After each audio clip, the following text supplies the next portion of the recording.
Let's talk about what it feels like to be an introvert. Now, if you know me, you might be saying, what on earth would I know about that? Well, I've always been known as an extrovert, but as I've got older, I've felt less and less like being around people, and I tend to spend most of my time at home alone, writing or working on things. And it's kind of become the way I prefer things. And I only usually go out of the house and work outside of the house 1 or 2 days a week now, which, it kind of suits me.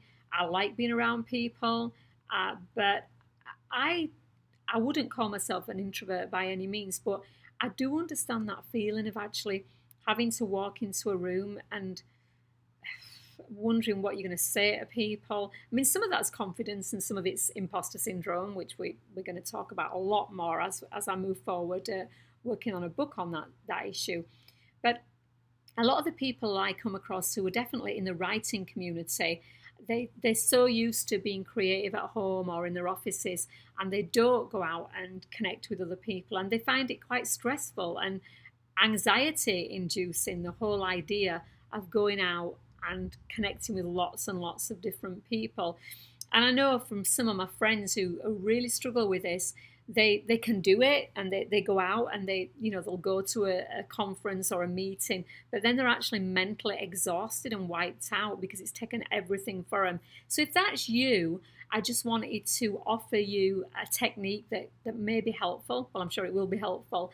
And I'm going to create what I understand is the problem from people, and the parts of it that I get as well. But a lot of mine is about sometimes going to new places and dealing with new situations, and often it's the whole imposter syndrome of not feeling good enough. But many other people, it's just the whole anxiety a bit about being around lots of other people.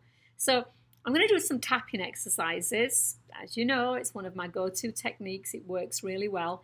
If you're unfamiliar with tapping, go and find my how-to video. I've got one at somewhere, it should be at the top of the page, of how to do EFT tapping. You can't do it wrong. I keep telling people the tapping police won't come and get you.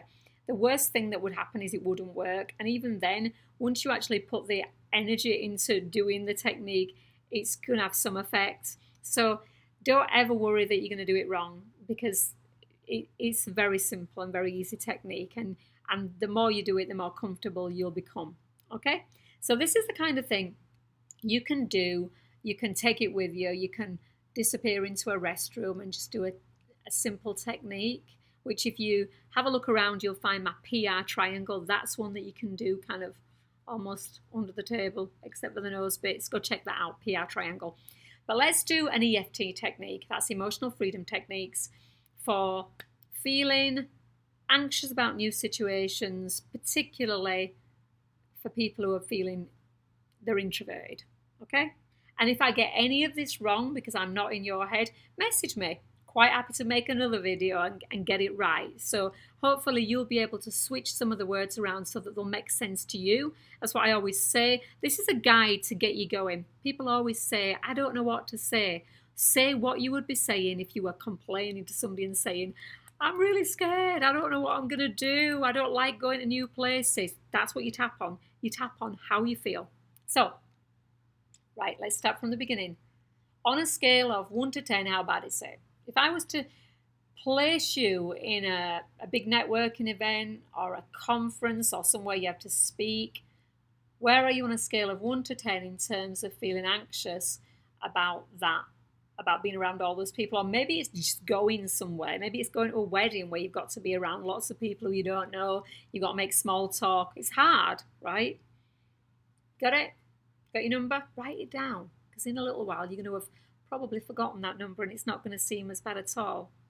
So the first thing we do is tap on the side of the hand and we do the setup statement. If you're familiar with EFT, you'll have done this before. We usually start with even though I have this problem, and then the second part is the kind of affirmation, I deeply and completely love and accept myself. I just switch it out until it makes sense. So my hair's looking weird today, but I'm not going to be anxious about that. So let's think about the situation. Even though I'm really anxious about meeting all these new people, I deeply and completely love and accept myself. Even though I'm feeling kind of anxious about having to talk to people I don't know, I know I'll get through it, and I know I'm going to be okay. Even though I start to feel sick when I think about going into places where I'm going to be judged and I feel anxious, I deeply and completely love and accept myself. Okay, so that's setup statement. I did it 3 times. Sometimes I'll do 4 or 5 until I kind of get into my swing of what is the real problem. Okay, so you got your number, you do your setup statement, and here's the reminder statement. The reminder statement is whatever's going to keep you on track so that you remember what you're tapping about. And while we're tapping, we're constantly thinking about the problem, right? So I'm going to just remind you the points really quickly. Eyebrow, side of eye, under nose, chin, underarm, collarbone, top of head. You got it? Alrighty, so we've done the setup statement, so now we're going to do the reminder statement. Oops. I think I need to do some tapping on myself. So, eyebrow. We're going to use this anxiety. This anxiety.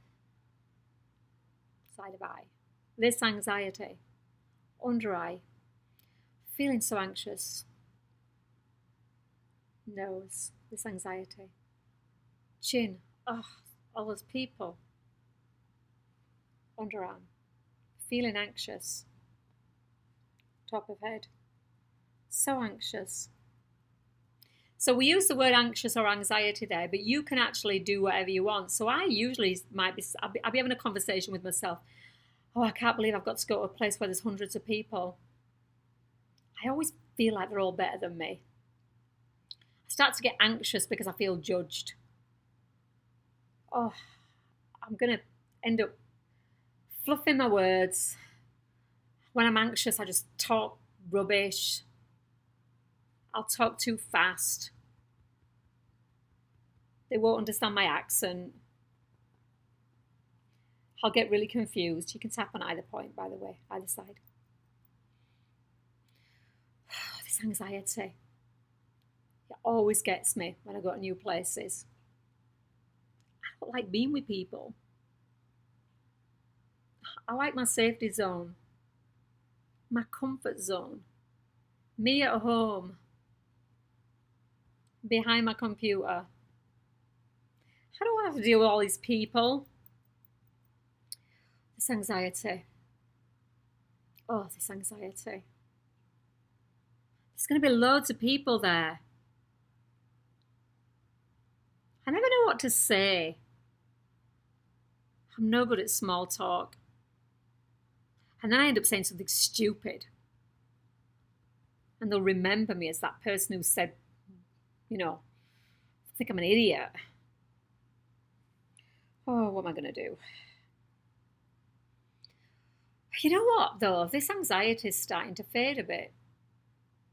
When I think about it, I've done okay before. I've got through this. I'm going to get through this. I'm going to be okay. Why wouldn't they want to talk to me? I'll do more listening. So as you begin to tap, the stress, anxiety, and those often irrational feelings begin to subside. And you start to feel, maybe I can do this after all. Now, obviously, if it's a problem that's deep-seated, you might have to do this a lot. When I've had some really stressful situations, I've had to tap a lot to let go of it. But ask yourself now, on a scale of 1 to 10, where is that feeling? Where is that emotion? And you might find that it's gone down considerably. If it's gone down by at least 2 points, you can move along and do the 9 gamut sequence, which you'll find in another video. I'll link to it. If it hasn't gone down at all, we might have to look at some other issues. Is it not that? Is there an underlying issue? Is there something else that's worrying you? Do you have some other stresses or fears? And really you need to kind of focus on that. And I do recommend going and finding a person who can work with you. You probably can find somebody where you are and can help you and teach you this technique a little bit further. But that, for now, should help you for feelings of anxiety, stress, in situational, in situations, not the kind of anxiety that you would be seeing your doctor about. Okay, so just a reminder, you do the setup statement. Even though I have this problem, whatever that is, I deeply and completely love and accept myself. Do that 3 to 5 times, tapping on the side of the hand until you hit on the right words. Make sure that you've got your number of 1 to 10 at first. Then do the reminder statement. This anxiety, this stress, oh, I'm such an introvert, whatever words work for you. And then ask yourself, has that problem gone? And if it's gone down by 2 points, go do the 9 gamma. And if it hasn't, then we may need to re-evaluate what the problem is. If you have any questions, come back to me. Comments. Remember to subscribe. More videos come in. Usually post about once a month. If there's anything specific, message me. I love doing things for people that I know will help them. Thank you.